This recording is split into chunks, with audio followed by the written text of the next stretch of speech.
Welcome, friends. This is Harshad Parekh inviting you to listen to some of my short writings on philosophy, religion, psychology, spirituality, education, Krishnamurti, and nature. I hope you have a good listening. This is audio tape number 87, article number 568. It is about curiosity to look inward. It is a blessing to be alone, especially when the body and mind are in happy and healthy condition. Then you do not feel lonely, you do not search for pleasures which excite the body and mind. Then you can walk alone and feel wonderful to look at birds, flowers, river, colors in the clouds, twinkling stars at night. In such a state of aloneness, good thoughts and creative feelings come. You remember people you love. Sometimes melodious music and songs reverberate in your ears. Human beings are capable of such a state of happy, healthy, creative life. But most people are afraid to be alone. They feel lonely and isolated. They try to escape by involving themselves in various social and entertaining activities.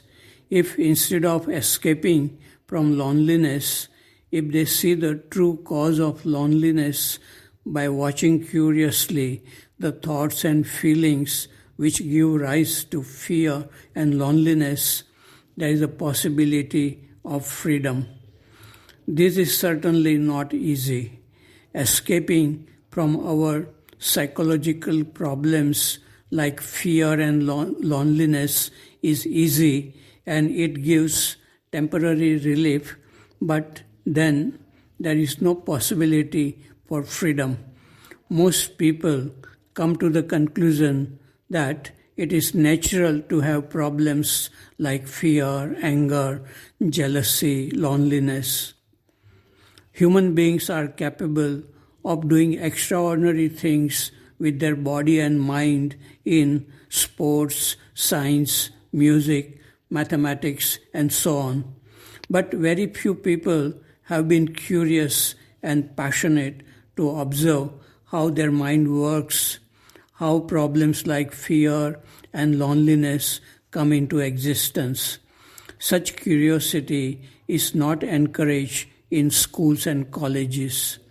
Some genuine spiritual teachers like Buddha and Krishnamurti have showed the way to freedom, but very few people have time and interest to give their whole energy and attention to see things clearly. This is why suffering continues in the world in spite of great achievements in the field of science and technology. Article number 569, it is about the mystery of creation. Yesterday, I went to listen to a talk on God, creation of the universe and human beings according to Hindu mythology by a professor of physics. He showed some videos about these topics. These videos seemed very imaginative and glorifying.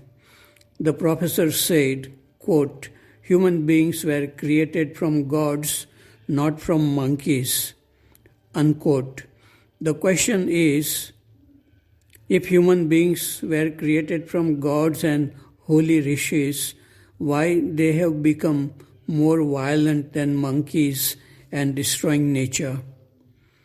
In the last year of his life, in 1886, Ramakrishna was suffering from tremendous pain due to cancer in his throat. His chief disciple was Narendra. Later he became famous as Swami Vivekananda, a young man of 23. Somebody asked Narendra, Why does a devotee of God suffer? Narendra said, "The plan of the universe is devilish. I could have created a better universe." Krishnamurti, in his last talk in 1986, said, quote, "Creation is something that is most holy, that is the most sacred thing in life, and if you have made a mess in your life, change it," unquote. He too was going to suffer tremendous pain in the last month of his life due to cancer. My own feeling is that nobody, neither scientist nor mystic, knows about how all matter and mind came into existence and what is the purpose of this universe and human life. There are many theories about this, but no one knows the mystery of creation. Article number 570, it is about search for enlightenment. A friend gave me a book of poems written by an anonymous person who calls himself Ramzu. This poet makes fun of all people who are searching for enlightenment or eternal happiness. It seems to me that Ramzu must have searched and must have got illumined or disillusioned about this kind of search. This is the poem. You want enlightenment. You want eternal bliss. You want the ultimate orgasm. You want it all.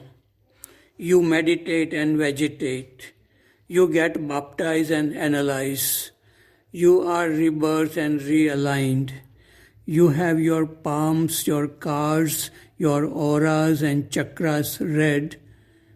If you are very clever, you go to India, Tibet, Thailand, China. In your heart, you know that the truth is incompatible with indoor plumbing.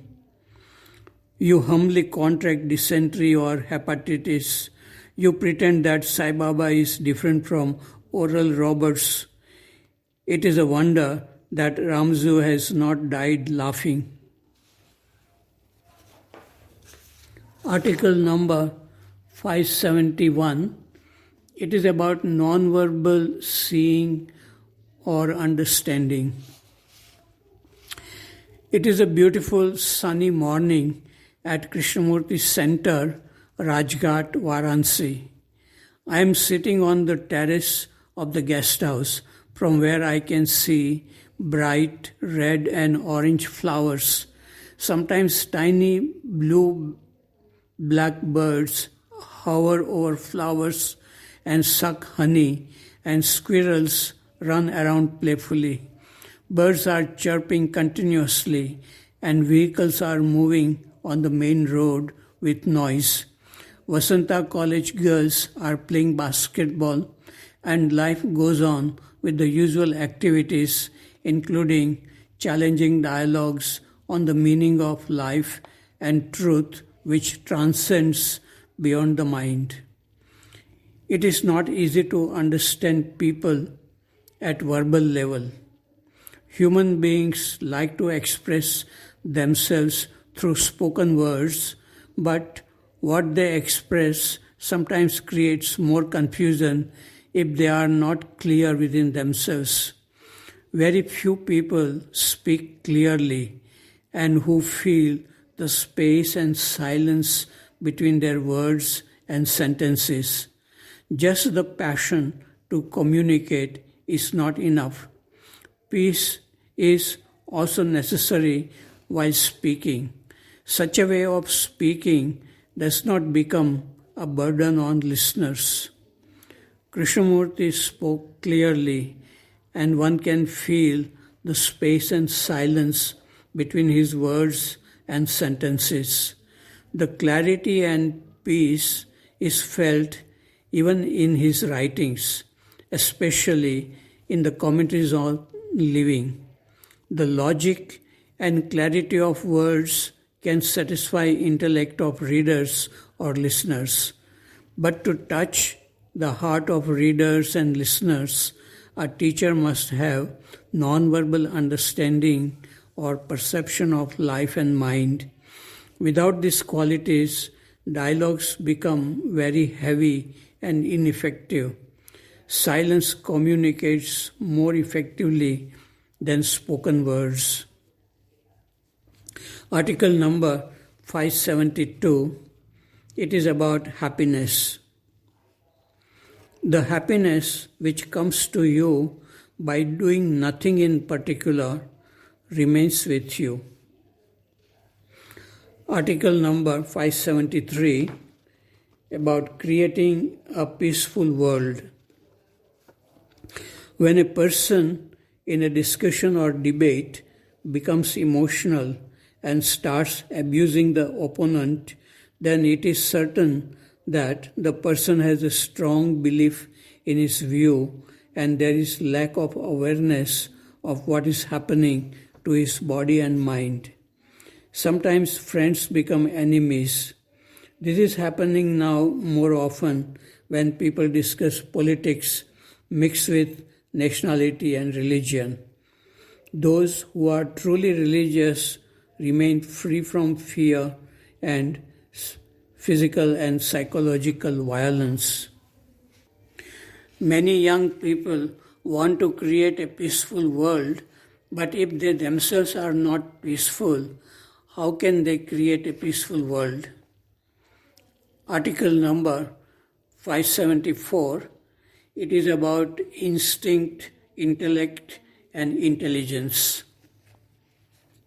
Thousands of years ago, human beings lived with instincts only, just like birds and animals. Now, human beings live mostly with intellect. The intellect has made our life more comfortable physically. Now we do not have to work so hard for our basic necessities like food, clothes, and shelter. But the intellect has created many problems in human relationship. With the help of cunning intellect, one can prove the right as wrong and the wrong as right, as lawyers do in court cases. Human beings use intellect in their daily life to justify what they like and condemn what they do not like. With the help of cunning intellect, human beings fight with each other and create unhappiness for themselves and others. The intellect is limited or partial. It exists only at the surface layers of the total mind. In the deepest layers of the mind, there exists intelligence which can see things as they are without any effort.